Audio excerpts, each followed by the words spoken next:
Hello everyone. Welcome to my YouTube channel moms fun में teaching. आज की video में आप देखेंगे भाषा क्या होती है। बच्चों को भाषा वाला टॉपिक हिंदी व्याकरण का आप कैसे समझाएंगे, कैसे पढ़ाएंगे। तो इस वीडियो की हेल्प से आपको बहुत आसानी होगी भाषा का टॉपिक यानी लैंग्वेज पढ़ाने में हिंदी में।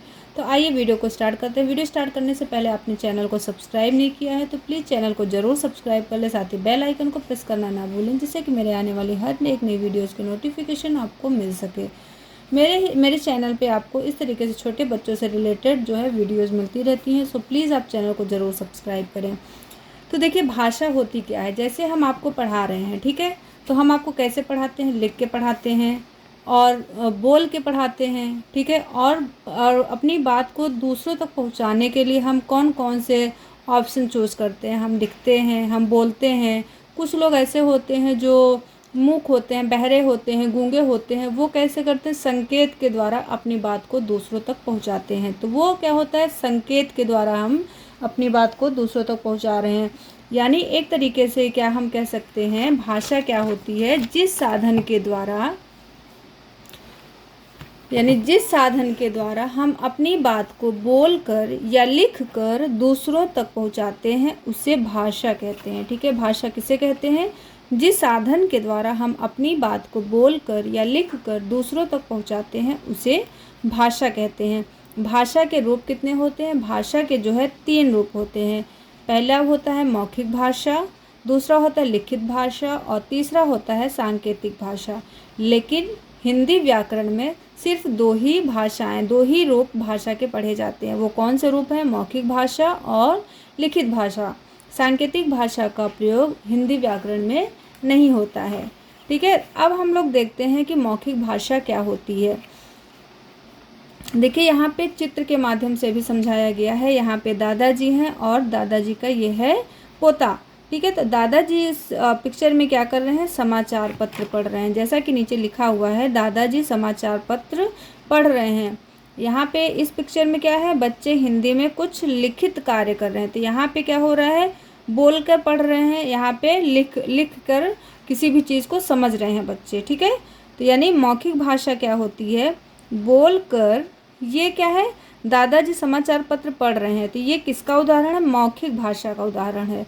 ठीक है, और यहाँ बच्चे हिंदी में कुछ लिखने का कार्य कर रहे हैं। तो ये किसका उदाहरण है, लिखित भाषा का उदाहरण है। तो यहाँ हम देखेंगे कि मौखिक भाषा क्या होती है, किसे कहते हैं, और लिखित भाषा क्या होती है, किसे कहते हैं, एक परिभाषा के रूप में। तो मौखिक भाषा जो होती है वो बोलकर अपनी बात कहना, अपनी बात दूसरों तक पहुँचाना और सुनी हुई बात को समझना, यह मौखिक भाषा कहलाता है। जैसे हम आपको अपनी बात बोल करके पढ़ा रहे हैं, आपको समझा रहे हैं कि भाषा क्या होती है, मौखिक भाषा क्या होती है। यानी हम अपनी बात आप तक पहुंचा रहे हैं और आप मेरी सुनी हुई बात को, मेरी बात जो मैं समझा रही हूँ, आप मेरी बात को समझ रहे हैं। मेरी मतलब बोली हुई बात को, मेरी सुनाई हुई बात को आप क्या कर रहे हैं, समझ रहे हैं। यह क्या है, ये मौखिक भाषा का रूप है। तो यानी कि हम जो बता रहे हैं वो मौखिक भाषा का प्रयोग कर रहे हैं। अगर हम लिख कर बताते तो वो क्या होता, वो लिखित भाषा का रूप होता। अब देखेंगे लिखित भाषा। लिखित भाषा को हम कैसे लिखेंगे, लिख कर अपनी बात कहना, दूसरों तक पहुंचाना तथा लिखी हुई बात को पढ़कर समझना, यह क्या है, लिखित भाषा का रूप होता है। आप इस तरीके से इसकी परिभाषा बच्चे को सिखा सकते हैं।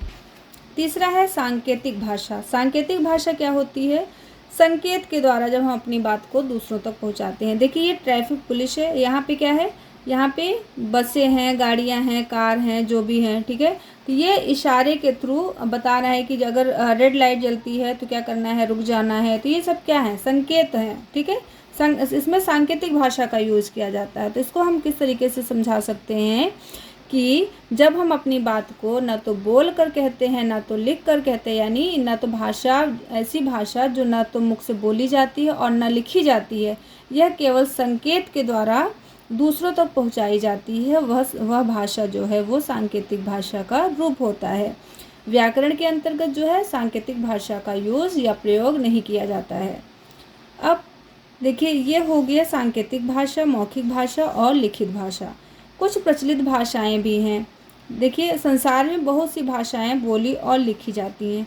भारत में भी हिंदी के अलावा भारत में जो भी अलग अलग राज्य हैं, हर राज्य में अलग अलग भाषाएं बोली जाती हैं। ठीक है, तो जैसे देखिए यहाँ पे दिया है गुजरात, गुजरात में बोली जाती है भाषा कौन सी? गुजराती। गुजरात है राज्य और गुजराती है वहाँ की भाषा। यह है पंजाब, पंजाब में कौन सी भाषा बोली जाती है? पंजाबी।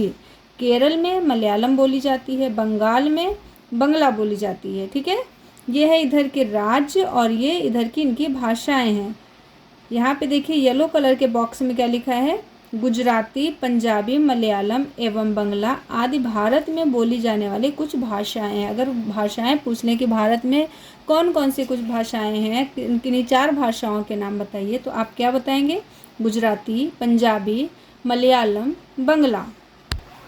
अब यहाँ पे देखिए लिपि, लिपि क्या होती है? अगर आप भाषा चैप्टर पढ़ रहे हैं तो आपको भाषा भी पता होना चाहिए, लिपि की भी जानकारी होनी चाहिए। तो प्रत्येक भाषा को लिखने का एक ढंग होता है। जिस ढंग से हम भाषा को लिखते हैं, जैसे हिंदी भाषा जब हम लिखते हैं तो जो लिखने का तरीका होता है, लिखने का ढंग होता है, उसको हम लिपि बोलते हैं। ठीक है, और जैसे हिंदी है, संस्कृत है, मराठी है, गुजराती, नेपाली, ये सब भाषाएँ जो होती हैं कौन सी लिपि में लिखी जाती हैं? देवनागरी लिपि में। किस लिपि में लिखी जाती हैं? देवनागरी। हिंदी क्या है, संस्कृत क्या है, ये सब सारी क्या है? भाषाएं हैं।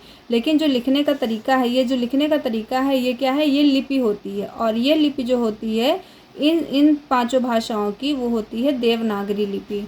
ठीक है, आपको समझ में आया होगा। अब देखिए यहाँ पे कुछ भाषाएं दी हुई है और भाषाओं की लिपियाँ दी हैं कि कौन सी भाषा किस लिपि में लिखी जाती है। तो जैसे संस्कृत, हिंदी, गुजराती, मराठी, नेपाली, आपने पढ़ा ये 5 भाषाएं जो हैं देवनागरी लिपि में लिखी जाती हैं। अंग्रेजी जो है वो है रोमन लिपि में लिखी जाती है।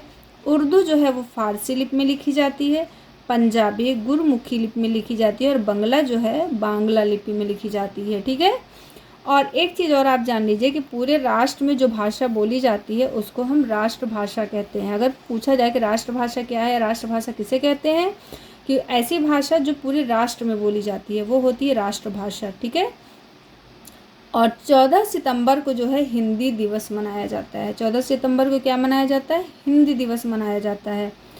अब देखिए यहाँ पे क्या लिखा है? प्रमुख भारतीय भाषाओं की प्रमुख लिपियों को हमारी भारतीय नोटों पर छपा देख सकते हैं। ये जो है यहाँ पे लिखा हुआ है, ये जो भाषाएं हैं उनकी लिपियाँ हैं।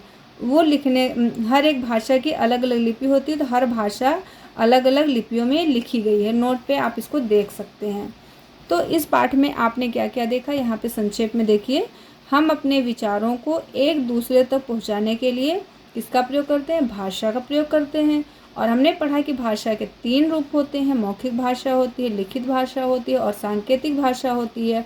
लेकिन हिंदी व्याकरण में सांकेतिक भाषा का प्रयोग नहीं किया जाता है, सिर्फ लिखित और मौखिक भाषा का प्रयोग किया जाता है। व्याकरण में हमने बताया कि मौखिक और लिखित भाषा का प्रयोग किया जाता है, और भाषा का जो लिखने का ढंग होता है वो क्या होता है? उसको लिपि बोलते हैं। ठीक है, आज की वीडियो में बस इतना ही। नेक्स्ट वीडियो जो होगी इसकी होगी वर्कशीट से रिलेटेड। तो नेक्स्ट वीडियो में हम भाषा वाले चैप्टर की वर्कशीट बनाएंगे। आज की वीडियो कैसी लगी? वीडियो पसंद आया और यूज़फुल लगा तो वीडियो को लाइक करें, शेयर करें, और चैनल में आप नए हैं तो चैनल को ज़रूर सब्सक्राइब करें। मिलते हैं नेक्स्ट वीडियो में। Thanks for watching my video.